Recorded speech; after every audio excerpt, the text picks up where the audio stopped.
看着公交车上的鲜血和四肢扭曲的尸体，杜宇知道自己可能真的死了。现在他轻飘飘地站在公交车外面，虚幻的身影随风摇曳，一双无奈的眼睛不断向四周张望着，四周是来来往往的医护人员和看热闹的路人。我死了！一辆行驶中的货车忽然失控，以45度角侧滑时，整车的左前方刚好撞在公交车中间，十分精准地撞死了杜宇。这辆车除了杜宇这个死者，甚至连一个受伤的都没有。杜宇不知道说什么好。这世界上还有这么倒霉的死法吗？自己现在是什么鬼魂吗？杜宇的尸体卡在了变形的公交车上，医护人员确定伤者死亡了之后，正在想办法把他往下抠。杜宇实在是看不下去了，这场面像是在窗帘上打死了一只蚊子，清理不干净还要骂两句的那种。还没等杜宇接受自己死亡的事实，一阵不太真实的女声从天上飘来：“喂，那个魂听得见吗？”杜宇心里一惊，这是有人在和自己说话吗？毕竟第一次死，没有什么经验，不知现在是什么情况。杜宇错愣在原地，没敢搭话。这传音好像还是信号不好。白姐，你那个能用吗？我试试。等会儿，天空中的声音自顾自地聊了起来。几秒之后，那个被称作白姐的女生开口了：“那个魂，公交车外头那个，听得见吗？别动，你走了可就麻烦了。”杜宇现在100%确定有人在和自己说话，可是他们在哪里？靠，他好像还是听不见。那咱们开快点。这俩人是谁？他们干嘛呢？根据自己阅电影无数的经验来看，莫名其妙让你站住的都不是什么好人，不如趁机溜了。正好一阵风吹来，杜宇调整身形，随着风就飘了起来。不等飘出3米，一个破旧的小面包忽然从天而下，落在了他的身前。我操！杜宇差点被这突如其来的变故2次送走。面包车有飞行模式吗？赶上了，车内坐着2个女孩，都穿着工装，一黑一白。车子停在杜宇身前，自动打开了车门。您好，久等了，请上车。负责开车的黑衣女孩说话了。杜宇实在是很懵，现在是什么情况？这一黑一白的女孩，黑白无常。原来人死了之后，跟传说里的遭遇是一样的吗？可是这破烂的面包车看起来憨憨的黑白无常，真的是那传说的阴间使者？杜宇无力吐槽，如果这面包车能飞天，那他也跑不了。想到这，杜宇默默地上了车，环视了一周。这面包车比外面看起来还破。最离谱的是，车子的收音机上方还贴了一张贴纸，上面写着：“请保管好您自己的财物。”屁股刚坐稳，负责开车的黑衣女孩就开口问道：“您好，身份证后4位是多少？”听到这，杜宇隐约感觉不太对。什么鬼网约车吗？还有上鬼车报身份证尾号的吗？坐在副驾驶的白衣女孩赶忙打圆场：“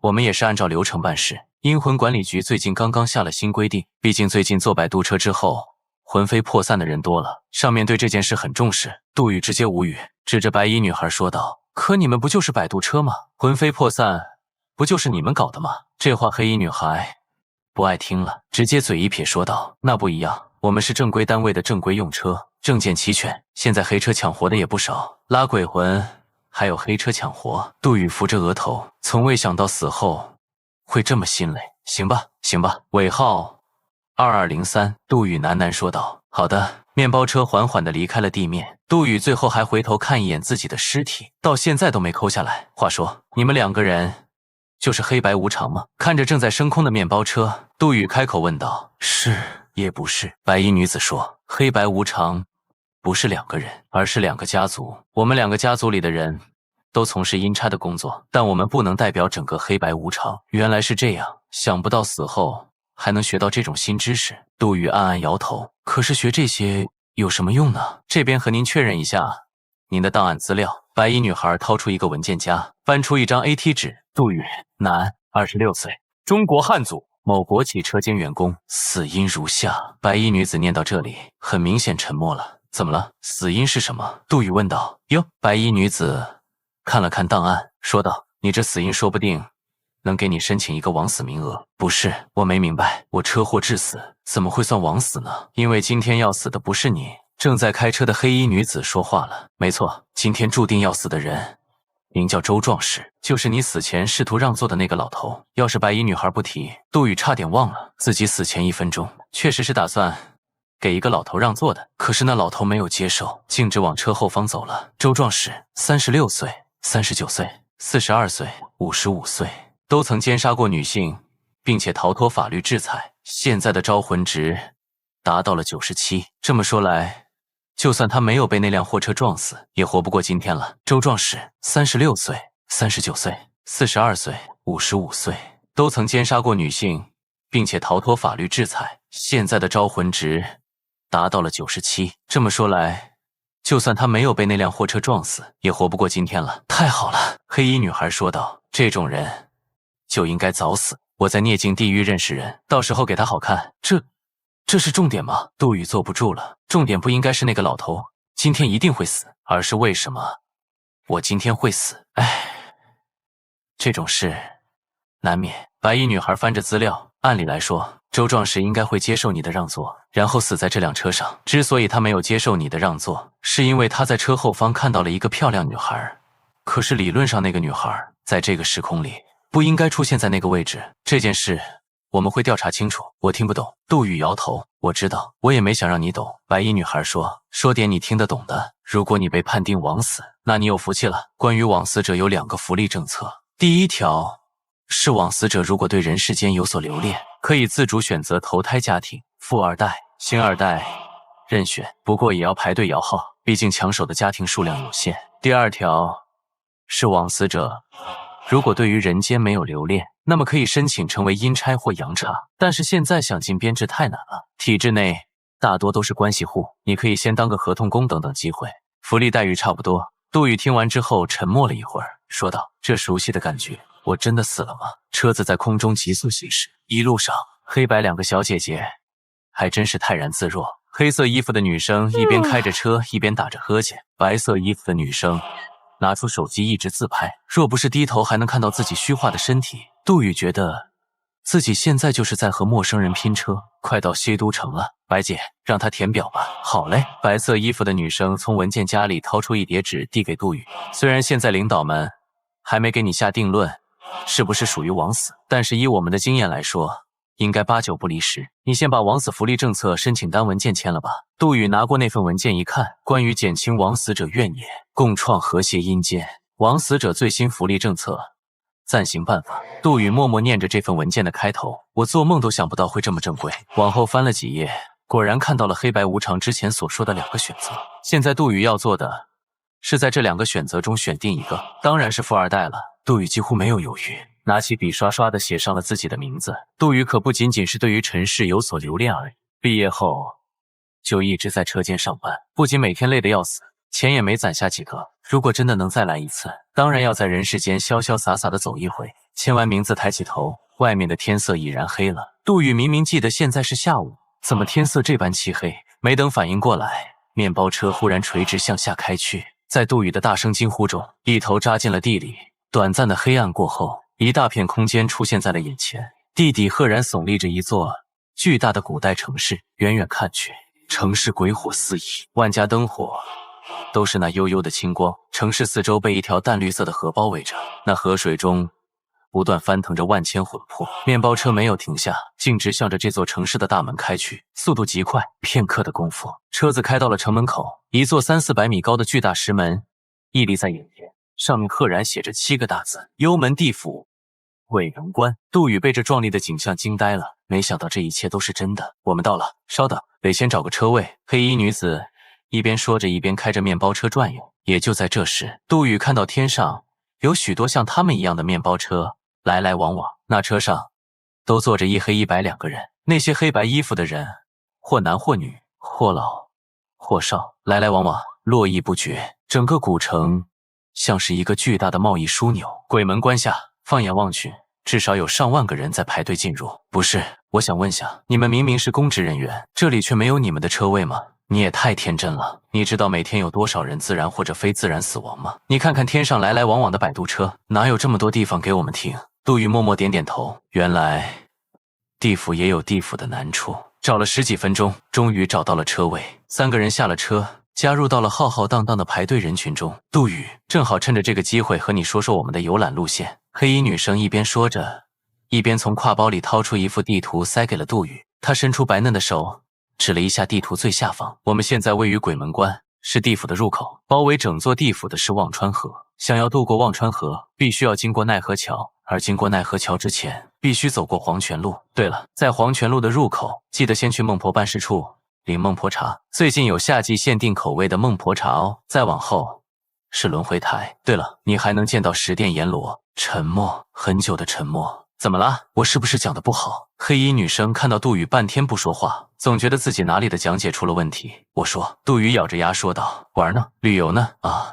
黑衣女生不解：“我死了，我刚刚死了。”看到鬼门关之后，杜宇仿佛才真正的接受了这一切。无论他这鬼门关里遇到什么，自己的人生都已经结束了，回不去了。我不悲伤，就已经很不错了。你们怎么还可以跟春游一样的给我介绍地府的景点？小黑，我觉得他说的对，不用给他介绍了。而且他是枉死者，不一定要过黄泉路。白衣女生走上前来，对黑衣女生说道：“我们接触了太多死人了，可这人毕竟才第一次死。”杜宇看了看眼前两个姑娘，不知道说什么好。他现在心情很复杂，百般滋味加在一起，有些想发脾气。可是眼前的两个女生确实没做错什么。我们是不是不会再见面了？杜宇问道。如果你要投胎，那你要上黄泉路，我们就不会见面了。黄泉路是不能回头的路。可如果你选的是阴差，那你不仅不用上黄泉路，我们还有可能成为同事呢。白衣女生说。那这应该是我们最后一次见面了。杜宇说。虽说有点多余，我能问问你们的名字吗？当然。黑衣女生一拱手，像个古代侠客。黑无常范加范小果，白无常谢加谢锦。果然传说都是真的吗？杜宇记得书上说，白无常名为谢必安，黑无常名为范无咎。跟着谢锦和范小果三人顺着人群向前移动着。这上万人的队伍移动起来，比杜宇想象中的快多了，全程几乎都是小跑着前进。很快，三人来到了队伍最前方。谢锦和范小果没有直接带杜宇入鬼门关，只见谢锦上前一步，对着一个黑面阴差说道：“您好，领导，我们这是一个枉死疑似者，暂时不过忘川河，您找个判官出来带一下吧。”黑面阴差听后点点头，转身进到了鬼门关。不一会儿的功夫，一个穿着酒红色官服的中年大汉走了出来。他身高2米，一脸的络腮胡子，手里拿着一枚纯黑的如意。谁要判？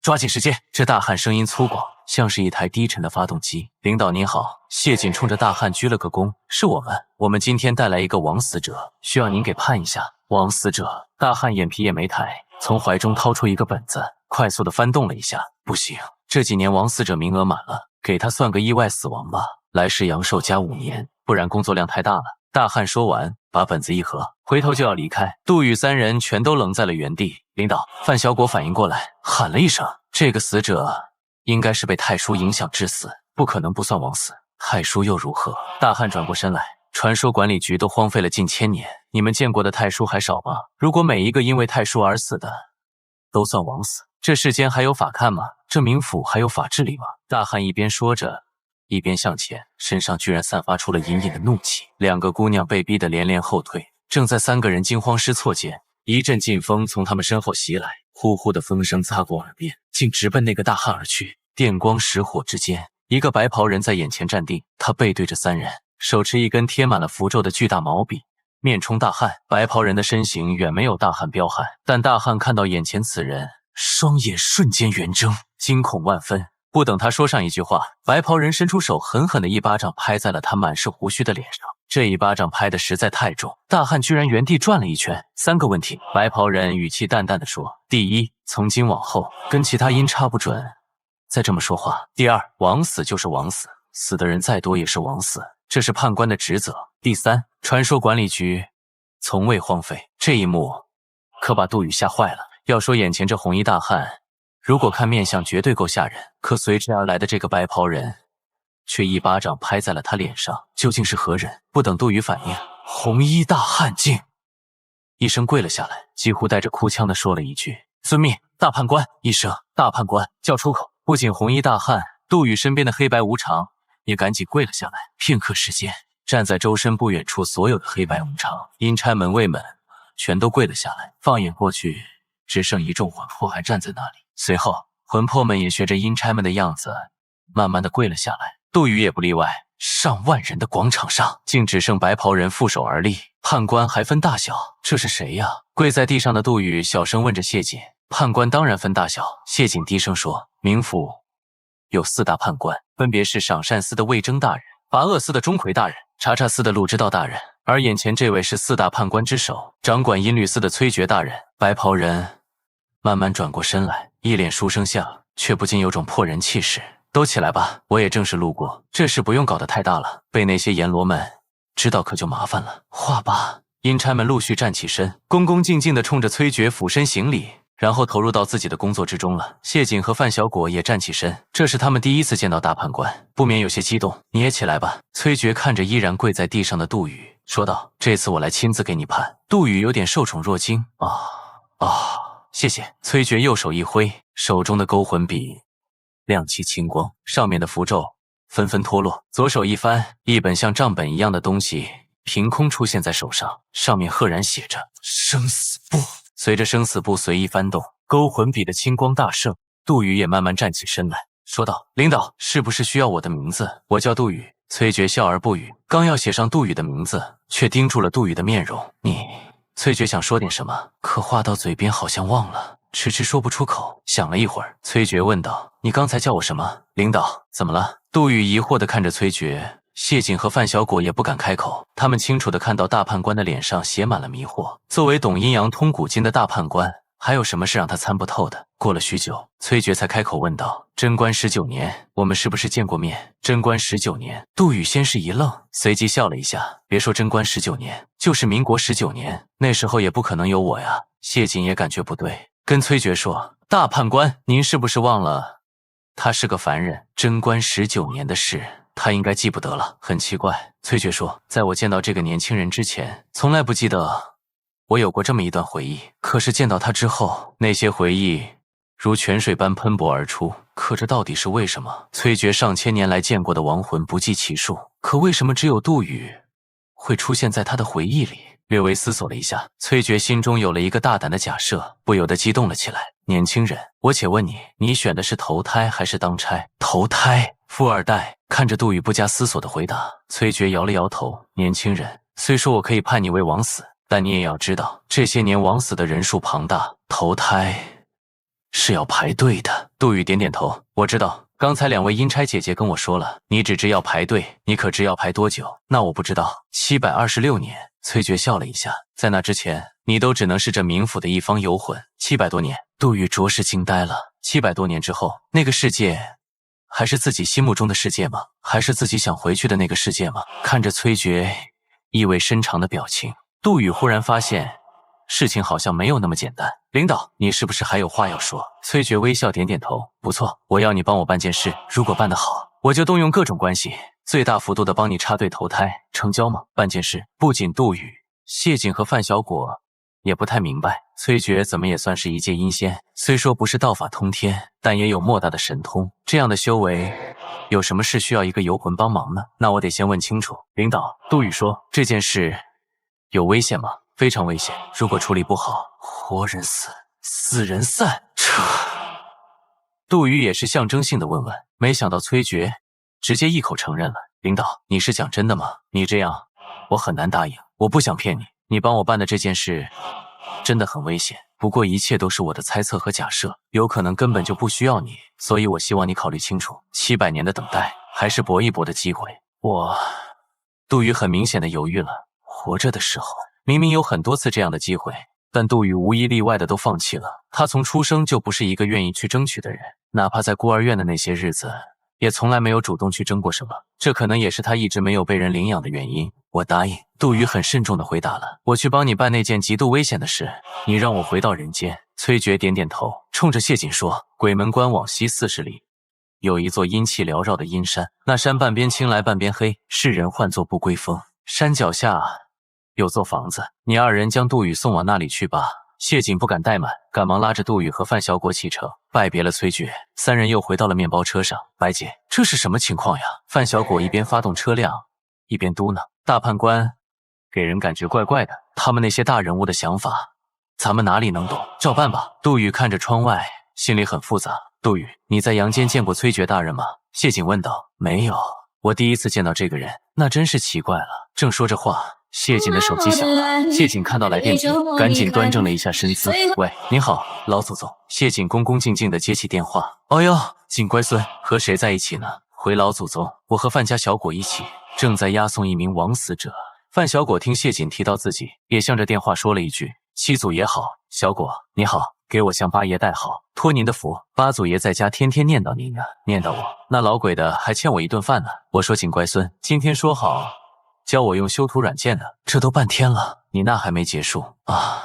老祖宗，真对不起。”谢瑾连连道歉，并把整件事的前因后果告诉了电话那头的人。杜宇暗自心想，能让谢瑾叫上老祖宗的，定然是世人称作七爷的白无常谢必安。听完谢瑾讲述，谢必安愣了一会儿：“锦乖孙，你刚才说你押送的那人叫什么名字？”“他叫杜宇。”不知怎的，电话那头沉默了。七祖爷咋了？等了一会儿，正在开车的范小果才低声问道：“不知道呀。”陡然间，正在空中飞翔的面包车剧烈地晃动了起来，天色也为之一变。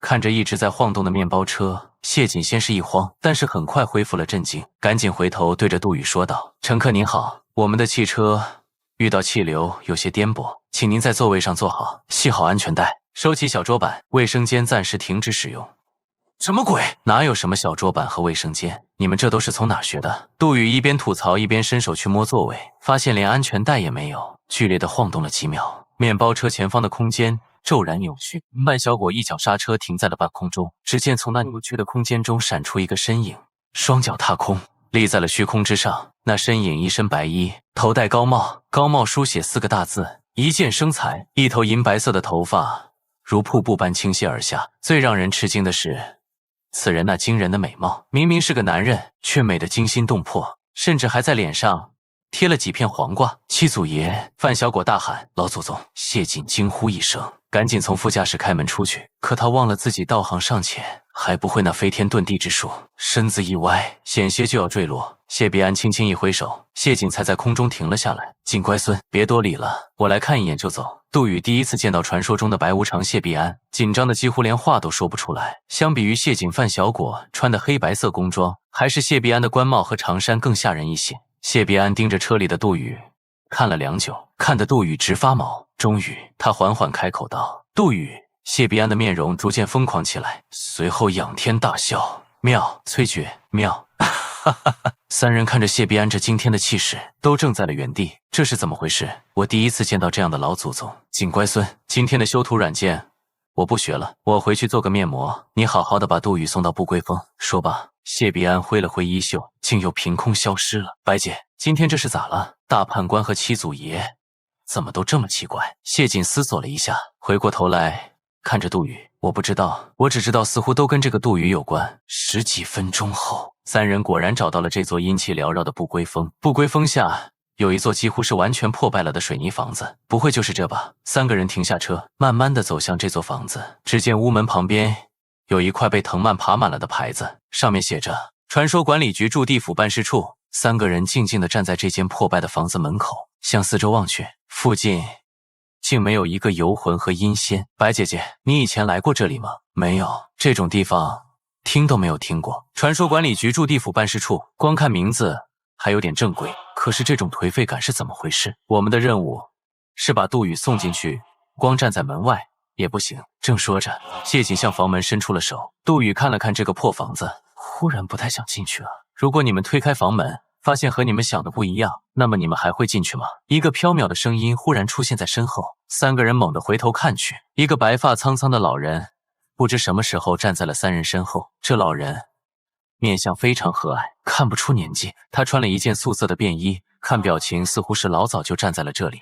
只见他没有看谢瑾和范小果，径直走到杜宇眼前。如果非你所想，你还会进去吗？杜宇看了看这个老者，不知他是何用意。如果你没有进去，崔珏还会记得你吗？老人继续发问。老人家，你的意思是？老人点点头，说道：“你很聪明，有前才有后，此所谓因果。我们的时间非常紧迫，跟我进来吧，我们等你很久了。”老人家掠过三人，直接推开了门。等我很久了，可是我貌似才死了2、3个小时而已。杜宇有些不解，2、3个小时？老人进门之前回头看了一眼杜宇，不是2、3个小时而已，我们等了900年了。三人小心翼翼地跟着老人走进了门。屋内的空间豁然开朗，在外面看起来只有一间公厕大小的平房，屋内居然格外宽广。屋内整体都是纯白色石材铸成，整个房间里几十个人忙碌地走进走出。最让三人惊讶的是整间房屋都遍布着显示屏，而每个显示屏上都在播放着一些匪夷所思的事情。眼前的屏幕上，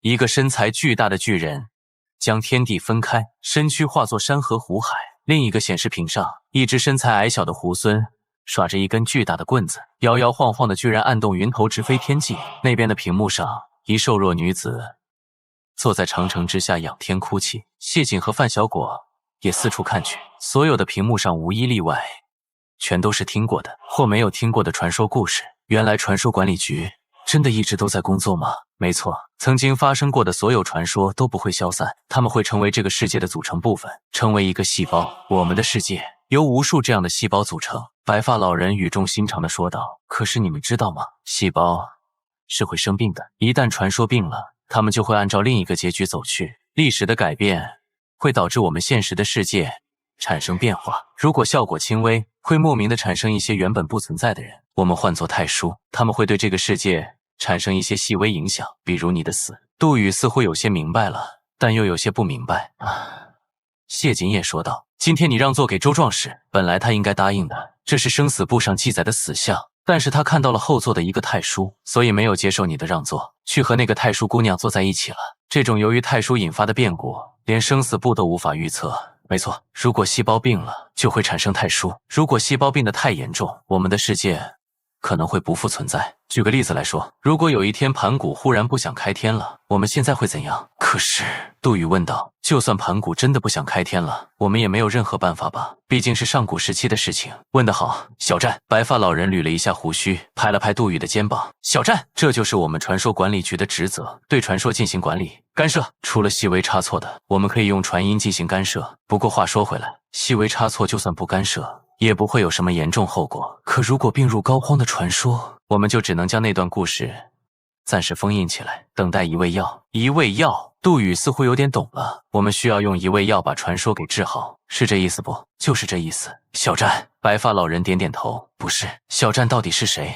不好意思。一个戴着金边眼镜、穿着职业工装的女人走来，向几人打了个招呼。局长有些老年痴呆症，他把你认成了别人。你是？谢景问。三位好，我是传说管理局的局长助理董千秋。杜宇看着这位董千秋，除了他傲人的上围之外，唯一的印象就是一丝不苟。他的头发仔仔细细的扎好，竟没有一根是乱的，一身漆黑的工装上看不到任何一个白点。我可能真是老糊涂了，忘了自我介绍，我是传说管理局的局长何所以。老人冲着三人笑了一下，然后对谢景和范小果说道，必安无咎，也辛苦你们了，人交给我就行，回去向阎罗们带个好。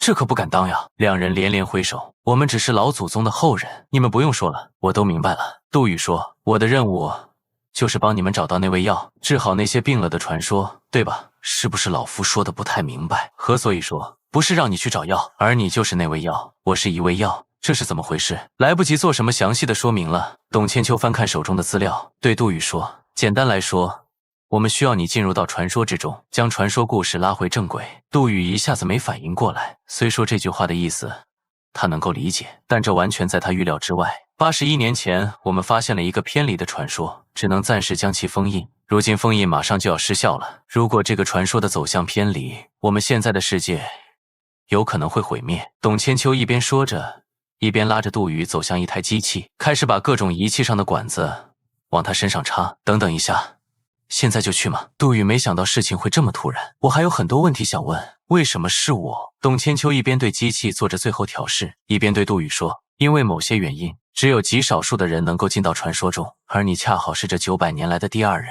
虽说我们传说管理局的人数众多，但都是辅助者，我们已经900年没有过操作员了。我还有问题，你们没有什么员工培训一类的东西吗？我要怎么做？杜宇的声音开始哆哆嗦嗦，他想尽可能的搞清楚将要面对的是什么东西，毕竟崔珏曾经说过这件事极度危险。他又把头扭向谢景和范小果，说道，你们得帮帮我，要不然你们也没法交差吧。谢景和范小果无奈地摇摇头。谢家范家自有祖训，祖训第一条皆为无条件配合传说管理局之工作，员工培训已经来不及了。小战。何所以慢慢地走过来，这个传说的封印会在1小时内解开，你必须要在这1小时内参与到传说之中，并且在7天时间内完成传说，否则怎样？何所以捋着胡子意味深长地说，否则你在过去消散，而我们在未来灭亡。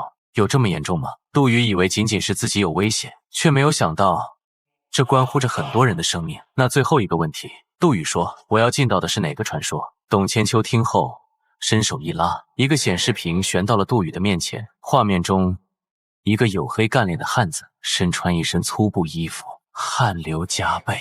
此时他正面朝黄土背朝天，拿着锄头不断的刨地。杜宇仔细看去，那天上竟出现了10个太阳，羿射9日。杜宇简直不敢相信自己的眼睛，这种级别的传说是他能够干涉的吗？不错，羿射9日。董千秋解释道，我现在告诉你传说剧本，你仔细听好。正常情况下，大羿应该在11岁时得到仙人指点，经过10年悟道，成为半仙之体，在21岁时弯弓射下9日，拯救天下苍生。我说的够明白吗？等等会儿，杜宇感觉自己高考的时候都没有这么紧张。请问这个传说现在哪一环出问题了？董千秋推了一下眼睛，问题出在后羿在11岁时没有得到仙人指点，一直到21岁都是一介凡人。杜宇听后苦笑3声，你意思是说，我身为一个凡人，要去帮助另一个凡人射下9个太阳？不错，早知道是这种难度的任务，杜宇说什么也不来了。开局就是地狱难度，如果能够重新选，杜宇选择等待700年，至少不用魂飞魄散，还能当个富二代。由于你也是一介凡人，我们会尽可能的帮助你。董千秋递过来一份像菜单一样的本子，对杜宇说，你可以在这些已故的魂魄当中选择2个带到传说中，关键时刻可以请魂魄上身，但是要注意，每一个魂魄上身的时间只有5分钟。杜宇接过来一看，是一份很长的名单，上面贴心的写着，请在选择的魂魄后面打勾，魂魄上身。5分钟，杜宇心中暗骂，这么短的时间又有什么用？就算选择的是孙悟空，也不可能在5分钟之内击落9个太阳吧？等等，孙悟空？杜宇纳闷，不知为何，在这份名单上赫然看到了斗战胜佛孙悟空。孙悟空已经死了吗？杜宇不禁脱口而出，那倒没有。董千秋说，孙悟空肉身成佛的时候舍弃了7魄，我们取了其中1魄。太好了，救孙悟空。杜宇心想，5分钟的时间里，孙悟空怎么说也能击落至少1个太阳吧？传说就算从羿射9日变成羿射1日，应该也看得过去吧？好的，选择孙悟空的话，你直接打勾就可以。第2个魂魄选好了吗？杜宇仔细看了看名单，确实每一个都是有名有姓的人物，不乏汉武圣、关云长这样的历史名将，但大多都是凡人。杜宇也在思索着这些魂魄的实际作用，若是没有极高的神通，去到大羿射日的故事中也是枉然，只能再带1个魂魄了。究竟选谁？杜宇看着那密密麻麻的名字，脑海中只剩下一个念头，选谁都不可能完成。我给你推荐一个吧。何所以慢慢走过来，坐在杜宇身边，低声对他说，一个看似不可能完成的任务，肯定有它的突破口，想要找到这些突破口，光有力量是不够的。何所以把手指向一个名字，汉相卧龙诸葛孔明。有时候你需要动动脑筋。杜宇看着这个名字，若有所思。要射下9个太阳，动脑筋真的有用吗？诸葛亮的脑筋就算再好，能在5分钟之内设计并且做出洲际巡航导弹，那也不可能击落太阳。能不能爽快点？董千秋露出一副不耐烦的表情，这里几10个人就等你一个了。杜宇一咬牙，诸葛亮就诸葛亮吧。这老头看着糊涂，但他说的不无道理，于是拿起笔在诸葛孔明后面打上了对勾。好了，董千秋回过头对一个工作人员说道，快去取魂魄，准备穿越大礼包。剩下的人员开始进行魂魄迁移，传说管理局上上下下的人开始忙碌起来，各种仪器和屏幕也纷纷亮起。这就要开始了吗？杜宇咬紧牙关，他从来没有见过这么离谱的事情。几个小时以前，他还坐在公交车上玩手机，可现在居然要穿越到传说当中。要记住，如果无法在7天之内完成传说，10个太阳就会一直存在，不仅过去，就连现在的世界也会生灵涂炭，哀鸿遍野。董千秋最后嘱咐了几句，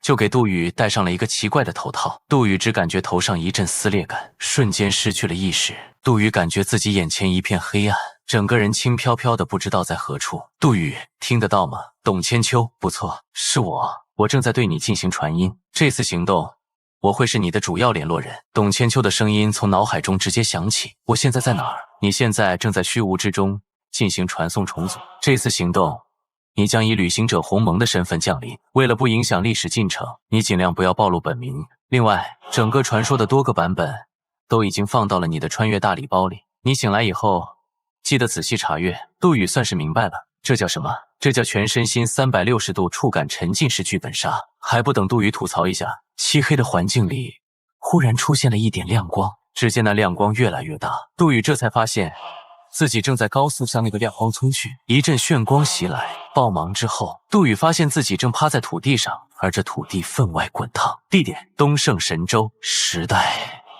尧帝时代。人物：鸿蒙降临。醒醒，兄弟！一只手正在不断地摇晃着杜宇。杜宇艰难地爬起来，整个人因为失重感而有些眩晕。他的眼前站着一个男人和一个小男孩，好极了。你醒了。杜宇看着眼前这个男子，俨然是刚才屏幕里面朝黄土背朝天的后羿。后羿？男子似乎有些惊讶，但又有些疑惑。我叫大羿，不叫后羿。你是来找人的吗？不知道为什么，杜宇总感觉这个叫做大羿的男子说起话来口齿不清，像在嘴里含了什么东西。杜宇有些不知道状况，起身环视了一下，自己刚刚正趴在一个村子的村口，像是从很远的地方一路走来，然后晕倒在了这里。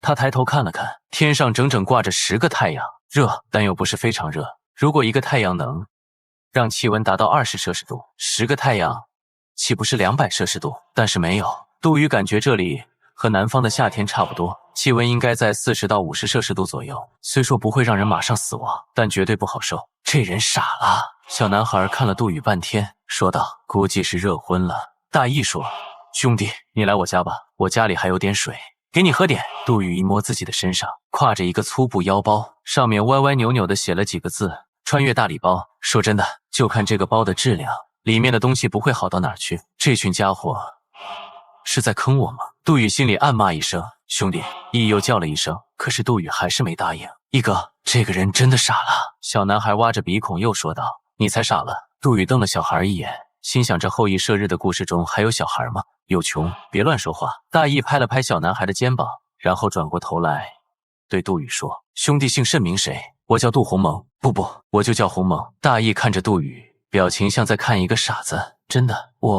鸿蒙？我没有忘了自己叫啥，你别这样看我。”杜宇心中五味杂陈，看了看天上的10个太阳，又摸着自己腰上那破破烂烂的穿越大礼包，不知道现在后悔还来不来得及。传说管理局，一群人围在屏幕前。“局长，你确定他真的没问题吗？”董千秋看了杜宇的表现，很是担忧。“不管怎么说，我们现在的世界不还是只有一个太阳吗？”何所以说：“这小子很机灵，走着瞧吧。”说完，何所以看了看门的方向，低声说道：“到了就别站门外了，进来坐吧。”听到这句话，门被慢慢推开，3个人缓缓走了进来。定睛看去，为首的2人正是大判官崔珏与白无常七爷谢必安。第3人面容异常阴冷，穿着修身的黑衣，手持一条勾魂锁链，头戴一顶高高的黑色官帽，上书4个大字：“天下太平。”此人一出，整个室内的温度陡然降低了。谢瑾和范小果看到3人之后，立刻跪下行礼，可整个管理局其他的工作人员却对他们3人熟视无睹一般，各自忙碌着。“连八爷也来了吗？”八爷黑无常点点头，没有说话。“老何呀，老何，如果大羿没有设下9日，那我们3个的工作量会很大。”谢必安无奈地摇了摇头，又看了看不远处的显示屏，说道：“现在是什么情况？”何所以看了一眼董千秋，董千秋点点头，翻看着资料，向几人介绍起来。正如大判官所料，这个杜宇确实可以成为操作员。回到传说，现在的问题在于第一次指派给他的任务就已经是超甲级，对于一个凡人来说，无异于自杀。崔珏笑了笑，说道：“是吗？他会死在羿射9日的传说中。”“没错，有极大概率失败，他不会失败的。”崔珏打断董千秋：“虽然我不知道他身为一个凡人如何射下太阳，但他确实没有死在这里，因为我在贞观19年也见到他了。”何所以似笑非笑地说道：“有因才有果，大判官，如果这小子死在这里了，你就会忘掉贞观19年的记忆了。”“原来是这样吗？”崔珏忽然有些失落，那一年的记忆不重要，如果他能活着回来，答应我一定要让我见他一面。崔珏说完，甩了衣袖，径直走出了屋门。“局长，大判官他……”董千秋看着崔珏的背影，若有所思。“是的，他身为阴仙，却还有执念。”何所以又回过头来看着七爷八爷，问道：“怎么，你们2个小子又有什么要交代的？没有。黑无常道，只是看看你这老头，需不需要我帮忙？哟！白无常伸出指头，指着黑无常，冲着何所以说：“老何，这人就是嘴硬。一听说有了操作员，衣服都没换，就非要来看看。”黑无常冷哼一声：“你不也一样吗？得了，来者是客，你俩随便坐吧。老朽我就不跟你们客气了。”杜宇坐在这个破旧的小屋中，看着手中的木碗，与其说是水，倒不如说像是刷完了碗之后没有把水倒干净。兄弟，喝点吧，我们的水也不多。一看着杜宇，怕他嫌少了。杜宇没法拒绝，拿起木碗来，将里面的一点点水一饮而空。好喝，这水实在是太好喝了。这是杜宇的第一个念头。其实不仅是水，杜宇感到这世间的空气都格外香甜。这是怎么一回事？鸿蒙兄弟，你感觉好点了吗？我好多了。大义哥，那真是太好了。大义依然口齿不清，但看得出来他人还不坏。鸿蒙兄弟，你不是本村人，是来找人的吗？杜宇想了想，点了点头。对，我来找人。哦，那你等一下，我认识的人也不多，需要问一下我娘子。大义说完之后，转头冲着屋里叫道：“娘子，出来见人了。”杜宇好奇地看着屋里，早知道应该提前读剧本的，原来大义还有娘子吗？眨眼功夫，一阵幽香袭来，随着阵阵脚步声，一个极美的女子仙动临头，从后屋走来。小女子横额，见过兄弟。女子俯身行礼，这短短的瞬间让杜宇简直看呆了。在这个没有护肤品和化妆品的年代，世上居然有这等美丽的女子吗？在这一张白皙无瑕的脸上，横着两条细眉，眉下是睡眼惺忪的杏眼，乌黑亮泽的黑发整齐地垂下。正所谓是我见犹怜般让人心动的女子，相公唤我何事？亦笑了笑，娘子，这位鸿蒙兄弟应该是从很远的地方过来找人，我认识的人不多，所以叫你出来帮忙。原来如此，要找人的话，兄弟请说，这村里的人我都认得。杜宇好不容易才回过神来，眼睛从横额脸上移走，镇静了一下之后，才缓缓地说道：“我来找一个能射下太阳的人。”话音一出，大义夫妻二人明显神色变了变。只见大义站起身来，快速走到门口，把木门关上了，然后回来，恭恭敬敬地对杜宇说道：“鸿蒙兄弟如此语出惊人，莫非你是一介仙人？”杜宇摇摇头：“不是，我只是个凡人。”说完之后，杜宇有点纳闷，为什么这两人听到要射下太阳之后，第一个反应是鸿蒙应该是个仙人，正常人的第一反应不应该是这人是个智障吗？唉，那兄弟你真是说笑了，你我皆是凡人，又怎么能探讨射下太阳这种事呢？杜宇望着夫妻二人，想了想，说道：“我虽然不是仙人，但我确实有些手段，而且我在找的人就叫做羿，羿就能射下9个太阳。”大义惊恐地张大了眼睛，然后看了一眼横额。鸿蒙兄弟，你别开玩笑了，你告诉我，那天上可是10个太阳，我要怎么射下来？用什么射下来？杜宇的那一句用弓箭射下来，堵在嘴里怎么也说不出来。是，那可是10个太阳。后羿曾经用弓箭射下了9个太阳，如果放在传说故事中，说起来是那么自然。可是当10个太阳就这么赤裸裸地展现在眼前时，这句话却怎么也说不出口了。唉，杜宇叹了口气，他也不知道怎么办了。鸿蒙兄弟，你可能舟车劳顿，实在是累坏了，若不嫌弃，今天先在他下休息吧。这简直是最坏的开始。杜宇明白，大义还是把他当成了傻子，可那又能怎么办呢？杜宇不能离开大义，他的时间不多了，如果能留宿一晚，那真是太好了。杜宇厚着脸皮说道：“别客气。”大义拍了拍杜宇的肩膀，领他走到了偏房。今天你就在这里休息吧。大义一边说着，一边简单的收拾着卫生，但这房间平日里已经被收拾得非常干净了，看来这个家的女主人非常贤惠。对了，杜宇看着横额问道：“请问这村里除了大义之外，有没有人叫做后羿？”杜宇觉得自己可能先入为主了，在屏幕上看到这个男子，却并不表示他就是男主，说不定真正的男主另有其人。小女子能力浅薄，在附近几个村里皆不认得叫做后羿的男人，是吗？那我知道了。杜宇一个人待在偏房中，不知道现在是白天还是晚上。低下头，杜宇摸到了自己腰上的小破包，穿越大礼包，冷笑一声。杜宇打开了这个所谓的大礼包，2个罐子分别贴了一张纸，手写着斗战胜佛孙悟空和汉香卧龙诸葛孔明几个字，居然用的是这么普通的玻璃罐子。最离谱的是翻过来之后还能看到罐子底部的说明，请在保质期前食用。杜宇把罐子扔到一边，又看到了一叠纸，这叠纸上写了很多个版本的后羿射日。杜宇正准备研读一番，却发现破包里还有东西。这是什么？一叠非常破旧的黄纸，上面用红色朱砂画着纹路。这是符信。董千秋的声音忽然在耳中响起，杜宇吓了一跳。我说千秋姐，你能不能不要这么吓人？我的工作就是一直监视你，替你解答疑问。可我还没开始问呢。杜宇摇了摇头，问道：这个符信就是修仙小说里常说的那种符分，差不多吧？董千秋说。不过你没有任何的法力，这些符信都是最初级的，只能起辅助作用。杜宇把每个符信都翻过来看，发现背面居然还打印了符喜功能和使用说明，2张传送符，1张窃听符，1张大声符，1张回春符。这5张符信里最厉害的居然是传送符，至于剩下的那几张简直不忍直视，甚至还有提高说话音量的大声符。这跟修仙小说里说的完全不一样。冰锥呢？火球呢？天雷滚滚呢？杜宇现在找不到任何的突破口，这任务的难度对他来说太大了。他抓着自己的头发，看着这些鸡肋的道具，真的是越想越气。杜宇把5张符息狠狠地摔在墙上，却只落下来4张，有1张稳稳地粘在了墙上。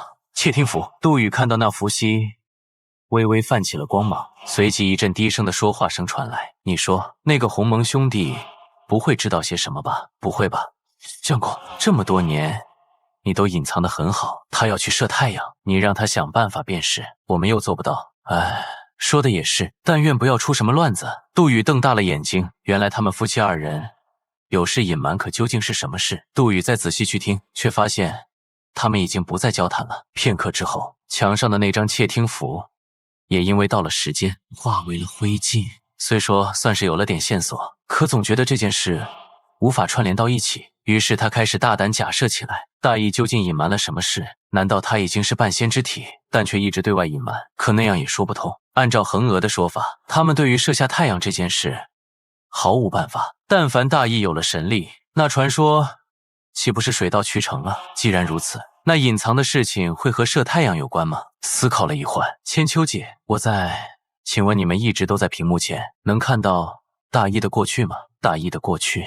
董千秋说：你是说想让我帮你查一查他隐瞒了什么东西？没错，很可惜，传说管理局的屏幕只有2种显示方法，第一是只能显示传说的始末，以前发生过的事情不在传说范畴；第二是只能显示操作员的图像，也就是我们现在看到的图像。那好吧，杜宇无奈地摇了摇头，看来只能靠自己了。于是他翻出剧本，开始看各个版本的后羿射日故事。这一看可不得了，如果要取一个最完整、最接近圆满的版本，那应该如下：有一天，天上突然出现了10个太阳，10个太阳烧死了花草和农作物，同时也衍生出了6个怪物，分别是亚羽、早齿、九婴、大风、风息、修蛇。百姓民不聊生，哀鸿遍野。就在这时，一位叫做羿的英雄出现了，他射杀了6只怪物，并射下了9个太阳，解救百姓于水火。西王母大喜，赐予羿不死仙丹，吞下就可飞升成仙。结果羿的妻子恒娥忍受不了贫苦的生活，将这颗仙丹窃走吞下，成功飞升。玉帝将这位绝代佳人赐名为嫦娥仙子，赏广寒宫。真行！传说管理局，杜宇说：你们可没跟我说这羿射9日里面还有个赠品叫嫦娥奔月，是你多想了。董千秋说：只要羿射9日，必定会有嫦娥奔月。我看过这个传说无数次，无一例外。所以嫦娥奔月的事，你不用太放在心上，是吗？杜宇喃喃道。但我总感觉这事怪怪的。没有什么奇怪的。董千秋的语气冰冷的像个机器人。你只需要负责羿射9日。杜宇不再理会董千秋，默默思索了一会儿，下了床，走到了隔壁房间，轻轻地敲了敲门。过了一会儿，门打开了，正是大义。鸿蒙兄，怎么了？我想再问你们些事。那进来说吧。杜宇径直走进屋里，恒娥正在缝补大义的衣服。不知你们有没有听过亚羽、早齿、九婴、大风、风息、修蛇这6个妖物？2个人互相看了一眼。杜宇并不傻，他看得出来这2人的眼神不简单。鸿蒙兄，你到底是什么人？大义有些谨慎地问道。杜宇知道大义现在有些怀疑他，毕竟他确实太可疑了。思索了片刻，杜宇终于开口了：其实我骗了你们，我并不是什么凡人，吾乃仙人。话音刚落，2人立刻传来了惊诧的目光。杜宇，你在瞎说什么？董千秋也在杜宇的脑海中插话：如果被拆穿了，大义就不会再信任你了。杜宇没有理会董千秋，只见他往前一步，说：“你们是不是不相信我？这样吧，我们来做个实验。”他指了指大义身后正在缝补衣服的恒娥，说：“你在衣服上随便刺几个字，我会知道你刺的是什么。”大义扭头看了看恒娥，两个人的眼中明显都充满了不信任。鸿蒙兄弟，你不必多说。刺。杜宇一脸坚定，恒娥无奈的点点头，思索了片刻，手拿针线飞速的在衣服上刺出几个小字。由于大义挡在身前，杜宇什么也看不到。杜宇，你到底在搞什么？董千秋没好气的说道。鸿蒙兄弟，我刺好了，你猜吧。恒娥将刺绣放在身后，看向杜宇。杜宇默默的站在原地，双眼微闭，没有说话。鸿蒙兄弟，大义也叫了一声。莫急，杜宇说，我需要一个咒语。大义默默往后退了一步，说：“哦，那鸿蒙兄弟，请发功吧。”杜宇也不再客气，只见他双手一拍，大喝一声，然后手舞足蹈地挥舞起来。谢必安在屏幕前看得津津有味，哈哈哈，这小子太有意思了。董千秋回头瞪了他一眼，说道：“七爷，你正经一点，如果杜宇失败了，我们可就都不复存在了，是吗？”我觉得他很有想法。谢必安双手环抱胸前，一副胸有成竹的样子。黑无常范无咎却在旁边冷哼一声，没有说话。只见屏幕里的杜宇手脚乱挥，忙活了好半天，动作极其不协调，看起来没有任何舞蹈天赋。鸿蒙兄，你不是有个咒语？请勿打断！杜宇大吼一声，这正是关键时刻。只见杜宇又原地转了3圈，深吸一口气，大喊咒语：“千秋助我，千秋助我，千秋助我！快看快看快看，帮我看一眼！”急急如律令。沉默，不仅房间里沉默，连整个传说管理局都凝固了。什么玩意儿？这辈子没见过这么狼狈的咒语。哈哈哈哈！谢必安大笑道：“看吧，我就说这小子很有意思，真不要脸。”董千秋生气地问道：“杜宇，我如果不帮你，你怎么收场？”只见杜宇听后不紧不慢地又转了3圈，大喝一声：“我告诉局长！告诉局长！告诉局长！”董千秋咬着牙，身后的谢必安都笑岔气了，真是个让人讨厌的家伙。董千秋骂了一句，然后转动屏幕，仔细看了看，然后说道：“恒娥刺的是月初绞息，原来如此。”杜宇深吸一口气，双手往下压，然后对二人缓缓说道：“没看错的话，恒娥姑娘刺的是月初绞息。”恒娥一脸不可置信，从身后拿出了那件大衣的衣服，大衣也赶紧去看，领口的位置确确实实刺上了“月初绞息”这4个字。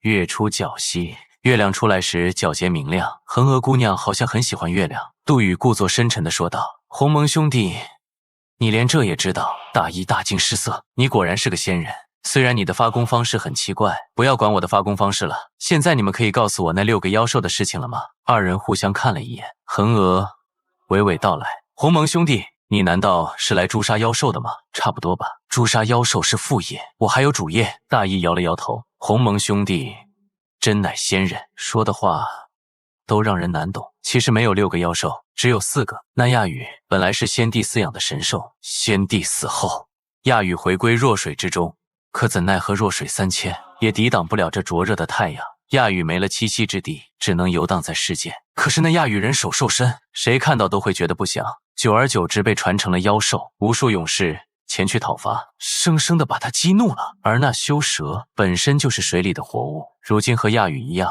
只能到处游荡。杜宇微微思索道：“你们是怎么知道的？”大义叹了口气，插话道：“鸿蒙兄，不瞒你说，我虽为一介凡人，但依然心系天下。6个妖兽纷纷现世，我便第一时间都去探查了，并且击杀了其中的3个。”击杀了3个？杜宇惊诧道：“你身为凡人，怎么可能击杀3个妖兽？我虽是凡人，但从小在山上长大，极善弓射，枣齿和风豚都只是野兽而已，对我来说构不成威胁。在桑林，我射杀了风豚；在筹华之野，我射杀了枣齿；而大风则是在青丘之泽一个友人的帮助下击杀的。友人，信息量太大。”杜宇一时没有反应过来，大义还有一个实力深不可测的友人，那剩下的妖兽呢？亚羽已经答应我了，短时间内不会出现在世人面前。修蛇也改掉了名字，躲藏了起来。现在世间的妖兽只剩九婴了。好，太好了，我们这就去击杀九婴吧。杜宇忽然觉得离完成任务仅有1步之遥了。别说傻话了，鸿蒙兄弟，大义打断道：“九婴诞生于天地初开，是真正的凶兽，长得牛身龙尾，有9头，能喷水吐火，凡人不可能是他的对手。”杜宇一听就知道这玩意确实不好惹。你不是有个朋友吗？我的朋友。大义扬了一下眉头，好像忽然想起来什么事，然后对着杜宇认真的问道：鸿蒙兄弟，我那朋友说了，如果有人找他的话，让我替他问一句话，如果对方答上来了，就带去找他。杜宇微微一思索，这人好神秘，说不定他才是真正的仙人。什么话？大义看着杜宇的眼睛，很认真的说道：欲攘其乱，欲攘其乱，这是什么暗号吗？大义很期待地看着杜宇，可是杜宇脑海中一片空白。千秋姐，你听过这句话吗？是不是还有下半句？杜宇小声地问董千秋，可董千秋没有回答。传说管理局，董千秋怔怔地看着屏幕，嘴巴张得大大的。黑白无常也缓缓站了起来。黑无常、范无咎缓缓地念叨着：欲攘其乱，必占其胜。白无常、谢必安苦笑一声：老何呀老何，你跟我们撒谎了。何所以慢慢的走过来，笑着问道：我怎么撒谎了？范无咎指着屏幕，回头说道：你的宝贝弟子战其胜，当初你是怎么报备的？你跟我们说，战其胜已经超脱天地外，不在五行中。我们也确实没有搜索到他的魂魄，只好按你说的记录。可他明明还留在传说里，是吗？小战还留在传说里。老何捋了捋胡子，问道：那劳烦二位跟我解释一下了，这传说里算是天地内还是五行中？黑无常一咬牙站起身来，整个传说管理局开始微微的摇晃起来。所以你存心玩我们吗？如果战其胜在传说中，杜宇又怎么可能完成任务？你们早就知道他在里面，对不对？老八，坐下。谢必安罕见的收起了笑容，严肃的对范无咎说：不要忘了咱们能稳坐今天的位置。老何也出力不少。黑无常缓缓地坐下，冷静了一下，对何所以说：抱歉了老何，只是那个男人。放心吧，无咎。何所以笑呵呵地说道：谁说小战一定会阻挠任务呢？他不是也出手击杀了凶手吗？黑无常不再说话。董千秋回过头来问道：局长，怎么办？要让杜宇去找战其胜吗？目前还不能让他们俩见面。何所以说道：你随便给杜宇编一个暗号吧。杜宇听了半天，小声的和董千秋确认道：是真的吗？千秋姐，这暗号靠谱吗？放心，你照着说就是。杜宇听后胸有成竹，抬起头来看了看大义，冷笑了一声，说：你朋友很顽皮吗？虽说这种暗号凡人不知道，可我是仙人，对于仙人来说，这暗号简直和眨眼一样稀松平常。你听好了。大义满脸期待地看着杜宇，杜宇嘴角一扬，骄傲地说道：欲攘其乱，必吃饱饭。大义不是第一次用脚趾抓地了，为什么眼前这人可以这么胸有成竹的胡编乱造呢？怎么不太对吗？杜宇发现大义表情很微妙，于是试探性地问道：鸿蒙兄弟。大义揉了揉太阳穴，说道：确实有点不一样。喂，董千秋，这是什么情况？杜宇小声问。董千秋呵呵一笑，说道：让你之前整我，这次我们扯平了。杜宇心里暗骂一声可恶，只能耐心地和大义解释道：同为仙人，我和你朋友可能不是一个单位的，不同的单位有不同的暗号。既然如此，我便不能让你去找我那位朋友了。大义有些为难地说道：这是我和他的约定。算了。杜宇也无奈地说：没有他，我们还是有办法的。鸿蒙兄弟，你有什么好办法吗？大义问。当然。杜宇扶着墙，深沉地看着地面。只见他思索了一会儿，问道：可曾听闻斗战胜佛孙悟空？斗悟空？大义问。谁？杜宇有点懵。孙悟空，你不知道吗？杜宇，我提醒你一下。董千秋的声音忽然响起，你所在的时代距离那只石猴出生还有将近1000年呢。哎，我去。杜宇骂了一声。行吧，别管什么孙悟空了，你带我去找九婴，我来把他杀掉。经历了这一天的相处，大义还是很看不懂杜宇的实力。大义抬头看了看满天的太阳，对杜宇说：好，既然如此，明天我就带你出发吧。九婴在奥莱国北敌凶水，距离这里不远，整整1天的路程。杜宇也跟着看了看窗外，明天出发，这些太阳仿佛根本不会落山，又怎么分辨今天和明天？太阳落山？咦？杜宇仔细地盯着太阳看了看，为什么只剩9个了？他以为是刺眼的阳光让他眼花了，可他仔细数了数，真的是9个。大义，杜宇有点疑惑地问道：天上本来有几个太阳？鸿蒙兄，你糊涂了吗？天上本来只有1个太阳。不是。杜宇有些着急，他伸手指天，这天上现在应该是几个太阳？现在是10个。后羿还是不太懂，可现在为什么只有9个？杜宇感觉自己仿佛抓到了什么线索，但那条线索十分缥缈，稍微一用劲就会断掉。如果天上只剩9个太阳，那羿射9日就不可能成立。10个、9个有什么区别呢？这天上的太阳一会10个，一会9个。大义见怪不怪地说道：“对咱们来说，还不是一样？”